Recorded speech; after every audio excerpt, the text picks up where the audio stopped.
반갑습니다. 반갑습니다. 잘 지내셨죠? 네, 저도 잘 지내려고 노력은 했습니다. 벌써 12월이 됐습니다. 올 한 해를 마무리해야 될 시점이 온 것 같습니다. 예. 화면은? 예. 와우. 오늘 레슨의 제목은 벽을 뚫고 지나가게 하옵소서. 여러분들한테 2014년도는 어떠한 한 해였습니까? 저에게 2014년도는 많은 감정과 또 많은 생각과 또 많은 오류와 또 많은 죄들과 많은 판단과 그런 것들이 있었던 한 해였던 것 같은데, 올 한 해를 한마디로 정리하는 것은 굉장히 어려울 것 같습니다. 거기에는 많은 것들이 있을 수 있으니까요. 우리가 좀 더 영적인 눈으로 올 한 해를 바라본다면 하나님이 우리한테 보여주신 많은 그림들을 볼 수 있지 않나라는 생각이 듭니다. 어떤 그림은요, 우리가 스마트폰에 저장해 놓은 사진처럼 굉장히 선명하게 보입니다. 또 어떤 그림은 한여름 숲을 속에서 뭔가 보일 것 같은데 안 보이는 것, 경험해 보신 적 있나요? 건너편에 뭔가 있을 것 같은데 안 보이는 것, 그런 그림도 있습니다. 또 어떤 그림은요, 전체 윤곽이 다 너무나 멋있게 보이는 그림도 있습니다. 하나님이 보여주신 그림 중에.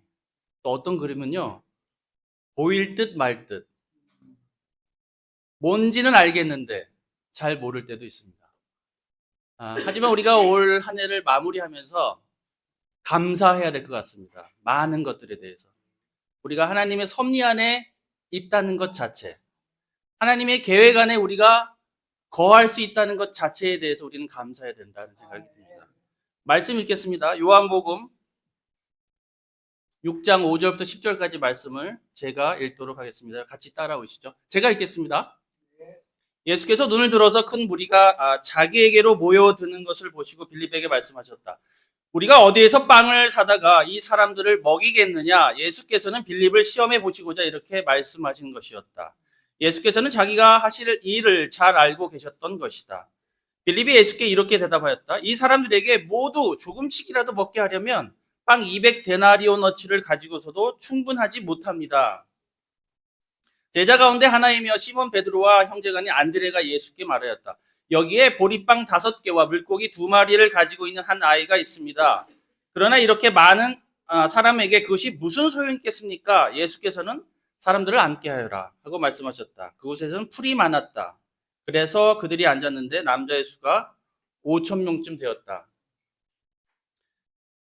유명한 얘기입니다. 오병이어 빵 5개와 물고기 2마리로 남자만 5천 명이었으니까요. 굉장히 많은 수였습니다. 그 당시에 예루살렘에 몇 명이 살았는지를 고증해야 하는 것은 굉장히 난해한 문제였던 것 같아요. 근데 어떤 사람은 4만 명이라고 얘기하고 어떤 명은 10만 명까지 얘기했는데 남자만 5천 명이었으니까 예수님이 그날 먹이신 사람의 숫자는 거의 한 2만 명으로 보고 있는데 굉장히 많은 숫자였습니다. 굉장히 많은 숫자가 모여들었고 예수님은 다 그들을 먹이셨습니다. 얘기는 지난번에도 한번 제가 이 그림을 보여준 적이 있었는데 갈릴리 바다라고도 하고 호수라고도 그러잖아요. 그 베세다라는 지역에서 이 오병이어의 기적이 벌어지죠. 요단강하고 호수랑 만나는 그 어귀에 베세다가 있습니다. 그리고 그들은 다음날 새벽에 가버나움으로 떠납니다. 그래서 오늘 이야기는 베세다와 가버나움에서 벌어진 이야기가 되게 될 것 같습니다. 왜 많은 사람들이 예수님을 이렇게 쫓아왔을까? 예수님의 공생애를 3년으로 본다면은 3번의 유월절이 지나게 됩니다. 이 오병이어의 기적은 2번째 유월절의 즈음에 그 일이 벌어졌다고 합니다. 그 얘기는 뭐냐면은 많은 사람들이 예수님에 대해서 들었다는 거예요. 예수님의 인지도가 많이 올라갔었을 때였다는 겁니다. 그리고 마가복음에 의하면은 예수님이 12명의 제자를 둘씩 짝지어서 전도를 보냅니다. 각 지역에 흩어져서 예수님을 알리죠. 헤롯조차도 요 전에 바로 무슨 일이 있었냐면 세례자 요한이 목숨을 잃게 되죠. 그 헤롯조차도 두려워해요. 야, 내가 죽인 그 요한이 혹시 살아난 거 아니야? 이 예수란 사람이? 예수님의 인지도나 명성은 굉장히 높았을 때다. 그래서 많은 사람들이 예수님을 쫓아온 것 같습니다. 문제는 뭐였냐면은 말씀도 전하시고 병자들도 고쳐주셨는데 해가 이제 뉘엿뉘엿 질 때쯤 됐을 때 고민이 생긴 거예요. 이 많은 사람들을 어떻게 먹여 살 것인가? 배가 고픈 게 분명한데. 그래서 예수님은 그 지방의 고향인 빌립에게 묻습니다. 야, 이 사람들을 어디서 이 많은 먹을 것을 어떻게 구할 거냐? 그랬더니 빌립이 200데나리온어치 갖고도 모자랄 것 같은데요? 이렇게 얘기하는 거예요. 1데나리온은 아시겠지만 그 당시에 하루 품삯이었으니 굉장히 많은 돈입니다. 그걸로 모자랄 것 같아요. 굉장히 많은 수였기 때문에. 안드레가 옆에 있다가 한 아이를 데려옵니다. 그래서 그 아이가 가지고 있었던 게 뭐였냐면은 빵 5덩어리와 물고기 2마리였습니다. 그 사람들은 다 3-3-5 짝지어 앉아서 배불리 먹습니다. 빵 12광지리가 남을 정도로. 네. 그 사람들은 무슨 생각을 했었을까? 어떤 생각을 했을 것 같습니까, 여러분들은? 야, 이 양반 대단하네. 우리의 병도 고쳐주시고, 좋은 말씀도 해주시고, 제일 중요한 우리의 배고픈 거를 해결해 주셨구나. 됐다. 이 사람을 우리 왕으로 섬기면 많은 문제가 해결되겠구나. 사람들 너무 기뻤던 거예요. 예수님의 그 의도를 아십니다. 그래서 제자들을 먼저 바다 건너편 가버나움으로 보내시고 본인은 사람들을 다 흩어서 보냈다 그래요. 그리고 자기는 산으로 올라가십니다. 그날 새벽에 벌어진 일이 뭐냐면은 제자들이 그 바다를 건너서 가버나움으로 가는 길에 바람이 굉장히 많이 불었던 것 같아요. 전진을 못합니다. 한 10리쯤 갔을 때 예수님을 만납니다. 이른 새벽에. 그때 우리가 알고 있는 유명한 일화가 있죠. 베드로가 물 위를 걷는 기적을 경험할 때 바로 이때였습니다. 스토리는요, 가버나움으로 넘어갑니다. 그때 예수님과 제자들이 나눴던 구절을 제가 이야기 형식으로 한번 읽어보도록 하겠습니다. 좀 빠르죠? 제가 할 얘기가 많아서 그런 것 같습니다. 좀 이해해 주시고요. 네, 예수님 언제 여기 오셨나요? 예수님은 그 답을 하지 않습니다. 너희들이 나를 쫓아온 것은 표징을 보았기 때문이 아니라 빵을 배불리 먹었기 때문이다. 영적인 것, 어떤 하나님이 하신 일에 관심이 있었던 것이 아니라 배고픔이 해결된 거에 관심이 있었구나. 썩어 없어질 양식을 얻으려고 일하지 말고 영생에 이르도록 남아있을 양식을 얻으려고 일하라. 사람들은 그 일이란 단어에 또 포커스가 된 거예요. 우리가 무엇을 해야 하나님의 일을 하는 것이 됩니까? 하나님께서 보내신 일을 믿는 것이 하나님의 일이다. 우리에게 무슨 표징을 행하셔서 우리로 하여금 보고 당신을 믿게 하겠습니까? 좀 더 많은 그 기적, 좀 더 많은 이적을 저희에게 어떤 표시같이 보여주십시오. 이렇게 말하는 거죠. 예수님이 얘기합니다. 사람들은 계속 얘기해요. 우리 조상들은 광야에서 만나를 먹었습니다. 자, 예수님이 이렇게 얘기하십니다. 하늘에서 너희에게 빵을 내려다 주신 이는 모세가 아니다. 하늘에서 참빵을 너희에게 주시는 분은 내 아버지시다. 하나님의 빵은 하늘에서 내려와 세상에 생명을 주는 것이다. 저희 첫 번째 레슨에 저희 첫 번째 포인트는 만나는 참 생명을 주지 못합니다. 무슨 사진일 것 같습니까, 여러분? 네, 출애굽 사진입니다. 400년 또는 430년 동안 이집트의 노예로 살았던 히브리인들은 굉장히 많은 수였습니다. 200만 명이라고 보니까요. 그들이 출애굽을 했을 때 육체적으로는 자유로웠겠죠. 하지만 정신적으로는 어땠을까? 그런 자유로움을 스스로 뭔가 삶을 살아가는 것에 대해서 익숙하지 않았기 때문에 그들은 굉장히 혼돈스러웠을 겁니다. 여러 가지 면에서. 그리고 뒤에는 뭐가 있었죠? 언제든지 쫓아올 수 있는 이집트가 있었고 앞에는 뭐가 있었죠? 사막이 있었습니다. 그들한테 배고픔은 굉장히 당황스러운 상황이었습니다. 그들에게 허기짐은 굉장히 당황스러운 문제였습니다. 이때 하나님은 그들에게 뭘 전해주시죠? 내려주시죠? 네, 만나.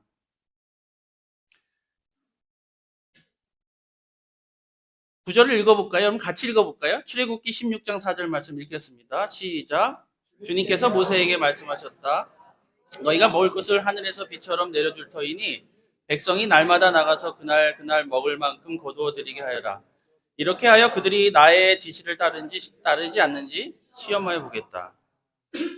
만나는 이집트를 출애한, 그러니까 탈출한 이스라엘 민족에게는 사실 구세주 같은 존재였어요. 40년 동안 그들이 가나안 땅에 들어가서 첫 그 수확한 열매를 먹기까지 매일매일 안식일 빼고 40년 동안 그들을 먹여줬어요. 그들에게 만나는 굉장히 중요한 해결책의 구세주 같은 존재였습니다. 이들한테는 두 가지 오류가 있었습니다. 첫 번째 오류는 뭐였을까요? 그 만나를 너희들한테 내려준 것은 모세다? 모세가 아니라 하나님이다. 우리가 혼돈스러울 때요, 우리가 당황스러울 때, 우리가 뭔가 급할 때, 어려움에 부딪혔을 때 우리는 사람을 의지합니까? 하나님을 의지하나요? 네, 사람이 먼저 보입니다. 사람이 해결해 주기를 바라죠. 저도 제 아내랑 이렇게 교회 얘기를 많이 하는데 그 중에 한 70% 이상은 사람 얘기인 것 같아요. 하나님 얘기 별로 안 합니다. 사람이 해결해 주기를 바랍니다. 우리들의 마음이 그렇습니다. 예수님은 묻지도 않았는데 그 자기를 바다 건너 따라온 추종자들한테, 열성 추종자들이죠, 그들에게 얘기합니다. 너희들이 말했던 그 이스라엘 민족이 해결했던 그 만나를 주신 분은 모세가 아니라 바로 하나님이었다. 두 번째 오류는 뭐였을까요? 그 만나는 너희들한테 진정한 생명을 주지 못한다. 내가 너희들한테 빵과 물고기로 너희의 배고픔은 해결해 주었을는지는 모르겠지만 그것이 너희들에게 영원한 생명을 주지는 못한다. 예수님께서 저희들에게 또 자기를 쫓아온 그 열성 그 군중들이라고 그럴까요? 추종자들에게, 또 처음부터 자기를 따라왔던 그 제자들 12명 포함해서 그들한테 예수님이 진정으로 알려주고 싶었던 건 뭐냐면 참 생명, 진짜 생명, 중요한 생명, 그것에 대해서 이야기를 하시고 싶었던 것 같습니다.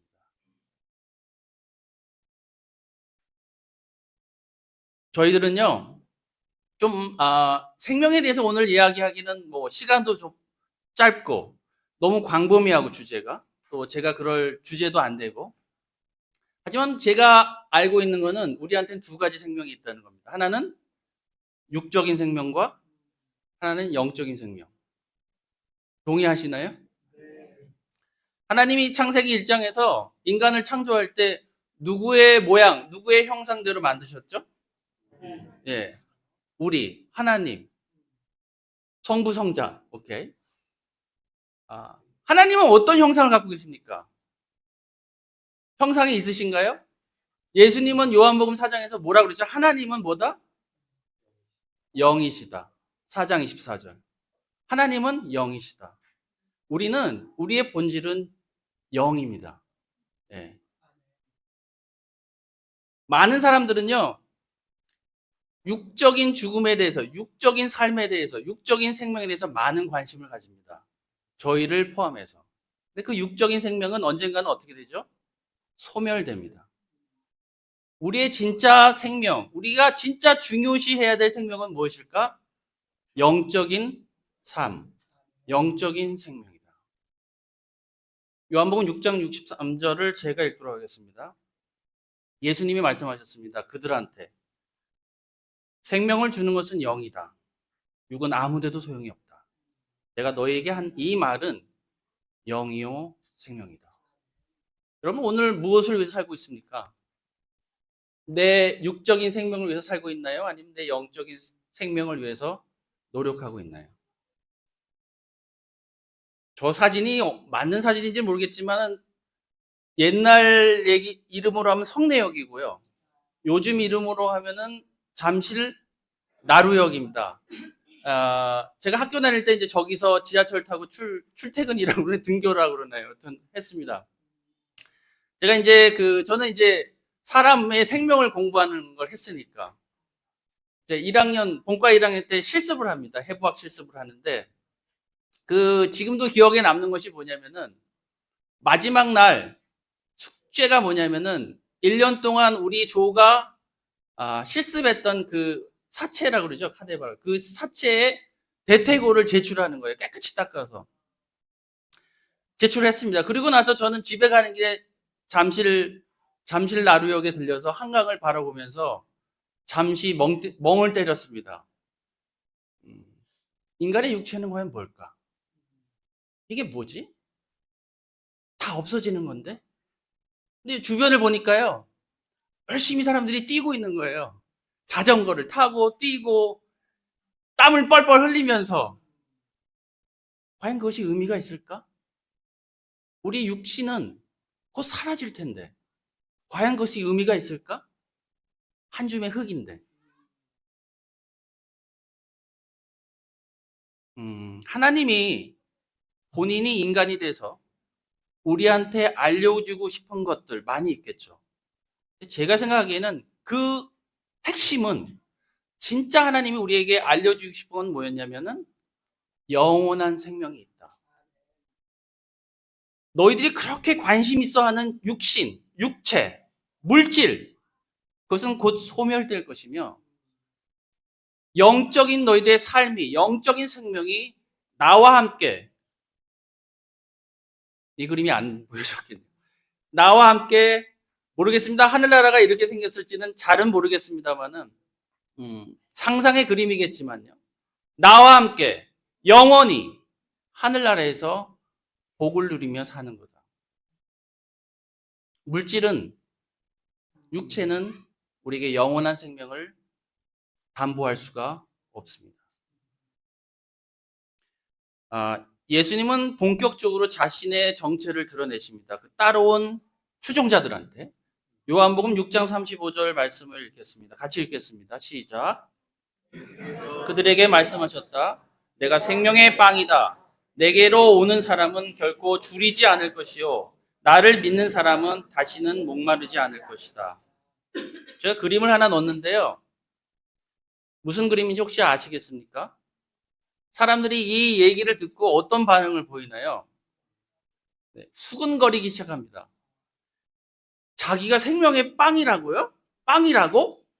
내가 저 사람을 아는데 저 사람 아빠는 요셉이고 저 사람 요셉의 아들인데 자기가 생명의 빵이라고? 자기가 하늘에서 내려왔다고? 이해가 안 되네? 수근거리기 시작합니다. 예수님은 더 설명을 합니다. 6장 54절부터 56절까지 같이 읽겠습니다. 시작. 내 살을 먹고 내 피를 마시는 사람은 영원한 생명을 가지고 있고 마지막 날에 내가 그를 살 것이다. 내 살은 참 장식이요 내 피는 참 음료이다. 내 살을 먹고 내 피를 마시는 사람은 내 안에 있고 나도 그 사람 안에 있다. 이해가 되시나요, 여러분? 이 말씀이 어렵습니까? 예수님을 쫓아온 군중들, 그리고 예수님 사역을 처음부터 따라온 진짜 제자들, 그리고 더 핵심 있는 12명 제자들조차도 이 말씀이 어렵게 느껴졌습니다. 대부분 이 이야기를 듣고 예수님을 떠납니다. 이들은 어떻게 되냐? 벽에 부딪히고 맙니다.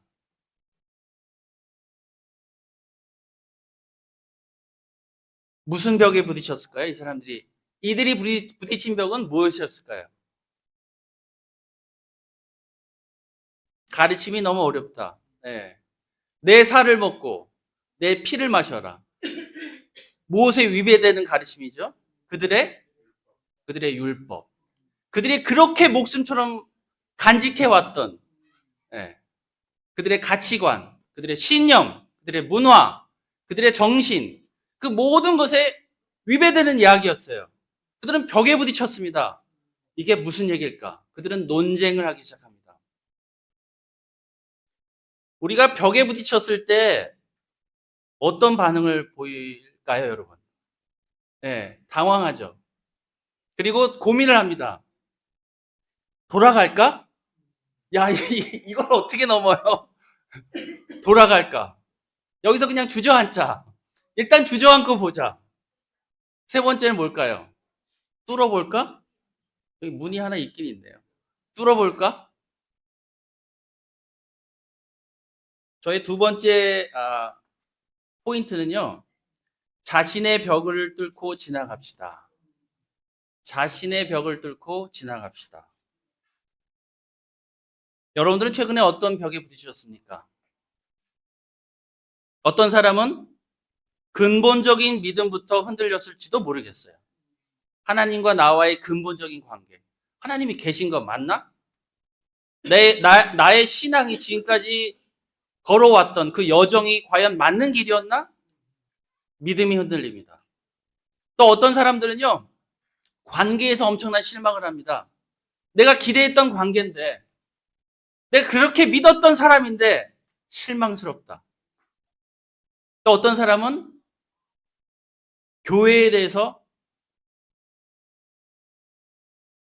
실망을 하게 됩니다.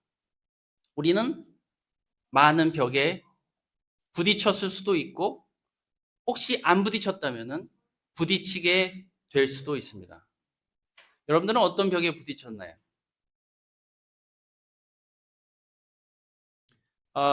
작년 여름에 우리 둘째 아들 이제 진우인데요.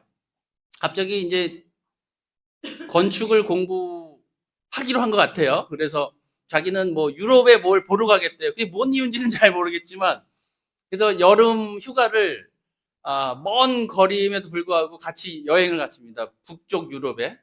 그래서 이제 호텔에서 잤는데 제 옆에 이제 그 아들님이 같이 자고 있었고, 근데 새벽에 저는 잠이 없으니까 깼어요. 그래서 그때 했던 게 이제 그 세미나였습니다.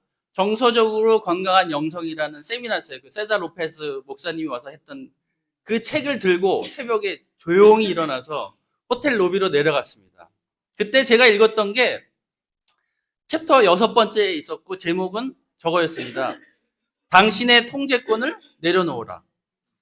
그 내용을 몇 줄을 제가 적어 왔는데요. 보면은 정서적으로 건강한 영성에는 장벽을 돌파하는 고통이 수반된다. 와우. 그리고 어떤 경로를 통하든 예수님을 따르는 사람들은 예외 없이 그 벽과 마주하게 된다.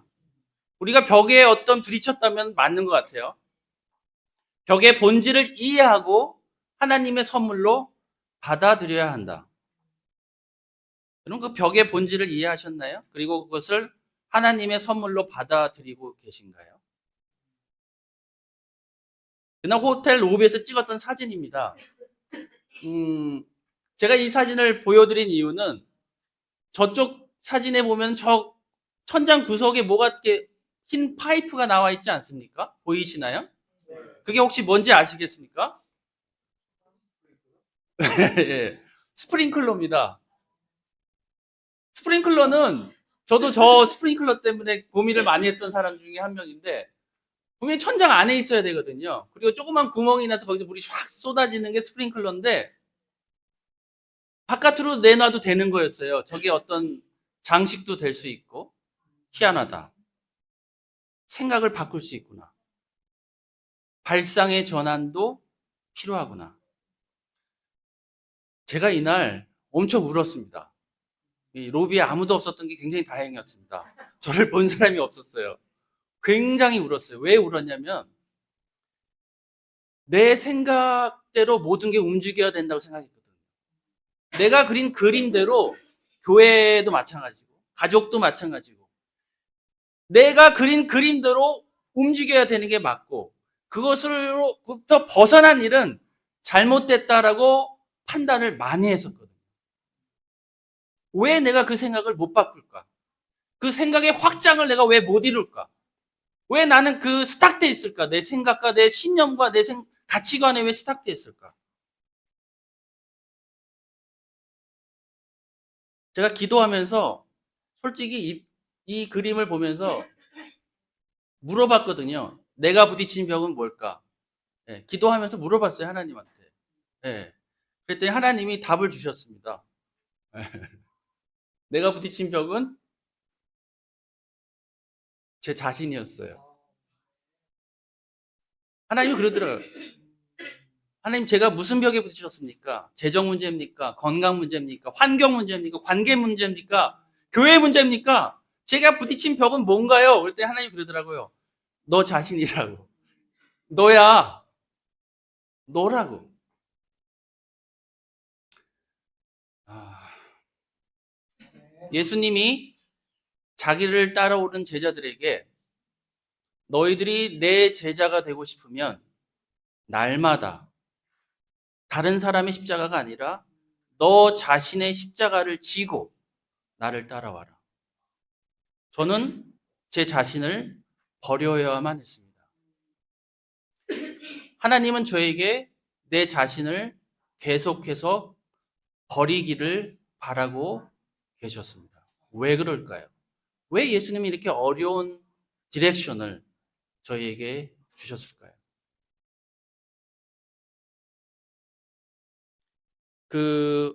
그날 모였던 가버나움에 모였던 예수님의 그 생명의 빵에 대한 레슨을 들었던 많은 사람들이 가장 힘들어했던 이야기가 이 이야기였습니다.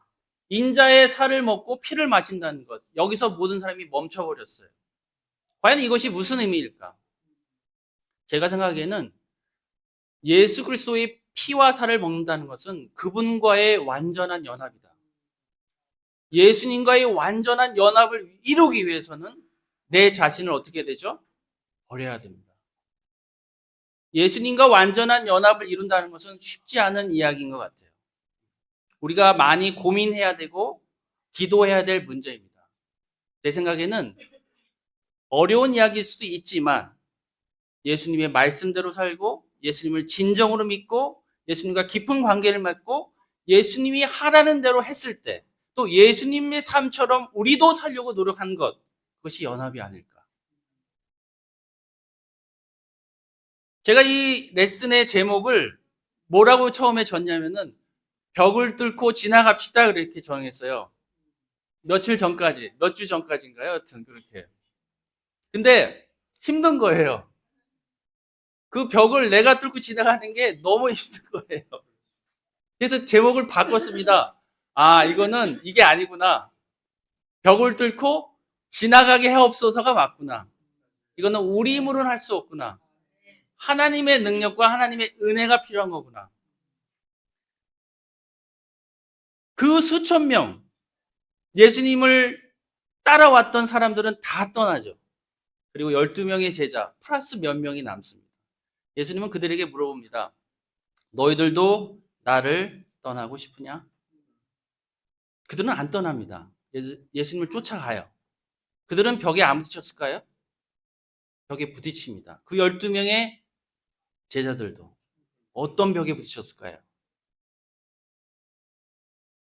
그로부터 1년 후 자기를 따르는 보스가 주님이라고 믿었던 그 사람이 어디에 걸려있죠? 최악의 죄인들이 걸려있는 최고의 형벌인 십자가에 피를 철철 흘리면서 빨가벗고 걸려있는 거예요.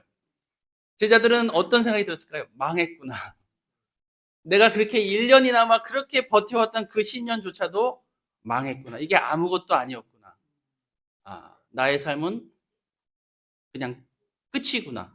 우리는 실패한 거구나. 실패한 게 맞습니까? 하나님은 이들에게 무엇을 보여주죠? 어떤 경험을 허락하시죠? 부활하신 예수님을 만나게 합니다. 부활하신 예수님을 만나게 합니다. 같이 읽겠습니다. 제가 너무나 멋있다고 생각하는 광경입니다. 요한복음 21장 12절부터 14절까지의 말씀을 같이 읽도록 하겠습니다. 시작. 그들에게 말씀하셨다. 와서 아침을 먹어라. 제자들 가운데서 아무도 감히 선생님은 누구십니까? 하고 묻는 사람이 없었다. 그가 주님이신 것을 알았기 때문이다. 예수께서 가까이 오셔서 빵을 집어서 그들에게 주시고 이와 같이 생선도 주셨다. 예수께서 죽은 사람들 가운데서 살아나신 뒤에 제자들에게 자기를 나타내신 것은 이번이 세 번째였다. 부활하신 예수님, 또 그들과 아침 식사를 같이 하는 자신의 삶이 지난 3년간이 완전한 실패로 돌아간 것 아니냐라고 실망감과 좌절감에 가득 찼던 제자들은 아침 식사를 같이 합니다. 살아나신 예수님과 함께. 하나님은요, 오셔서 내가 직면한 벽을 해머를 갖고 오셔서 뚫어주시진 않아요. 하지만 그 벽을 뚫을 수 있는 믿음을 주십니다. 하나님은 우리가 기도합니다. 하나님 저에게 사랑을 주십시오. 저에게 풍성한 엄청난 사랑할 수 있는 힘을 주십시오. 하나님은 우리에게 사랑을 듬뿍 심어주시지는 않는 것 같습니다. 사랑할 수 있는 환경을 만들어주죠. 하나님은 우리에게 어느 날 갑자기 크리스마스 산타 할아버지처럼 믿음을 막 퍼부어주지 않습니다. 믿음이 자랄 수 있는 상황을 열심히 만들어줍니다. 그리고 모든 것을 할 수 있는 믿음을 허락해 주십니다. 그게 하나님의 사랑입니다. 우리는 할 수 없어도 우리는 우리 앞에 놓여 있는 나 자신을 바꿀 수 있습니다. 내 자신이 아무리 바꾸기 힘든 사람이라고 주변이 얘기를 해도 우리가 믿고 하나님의 은혜를 의지하면 하나님 우리의 그 벽을 뚫어주실 겁니다. 며칠 전인가요? 몇 주 전인가요? 저는 기억도 안 나는데 눈이 엄청 왔지 않습니까? 밤 9시에 이때도 저는 산에 올라갔습니다. 밤인데도 이렇게 밝았어요. 사진을 스마트폰을 찍었는데 제가 이제 여기만 앉아서 맨날 기도를 하고 멍 때리고 내려오긴 하는데요. 올라가는데 눈이 얼마나 왔는지 무릎까지 눈이 이렇게 밟히는 거예요. 파묻히는 거예요. 별일도 다 있네. 이런 일도 있다니. 예. 지난주에 수요일 날 이와 같은 레슨을 우리 대학부 친구들한테 잠깐 해줬습니다. 제가 한 얘기는 뭐냐면은 우리가 지금 살고 있는 시대는 너무나 빨리 변한다. 한 치 앞도 어떻게 예상할 수가 없다. 완전히 불확실성의 시대에 살고 있다. 불안하지 않니? 그랬더니 다들 고개를 너무 불안한 표정으로. 우리는 무엇을 보며 앞으로 가야 됩니까? 눈에 보이는 물질을 잡으려고 합니까? 눈에 보이는 어떤 성과를 봐야 됩니까? 그 수치가 우리에게 무엇을 줍니까? 우리는 눈에 보이지 않는 것을 붙잡으려고 최선을 다해야 됩니다. 제가 문학에 대해서는 전혀 관심이 전혀 잘 모르는 진짜 사람이지만 셰익스피어가 중요한 아주 유명한 대사를 나눴잖아요. 사느냐, 죽느냐, 그것이 문제로다. 그것이 문제죠. 네, 그것이 문제죠. 그걸 예수님께 물어본다면 예수님은 어떻게 대답했을 것 같습니까? 여러분 생각에. 네, 네, 감사합니다. 비슷한데요. 제 생각은, 제 답은 그렇습니다. 영원히 사느냐, 영원히 죽느냐, 그것이 문제로다.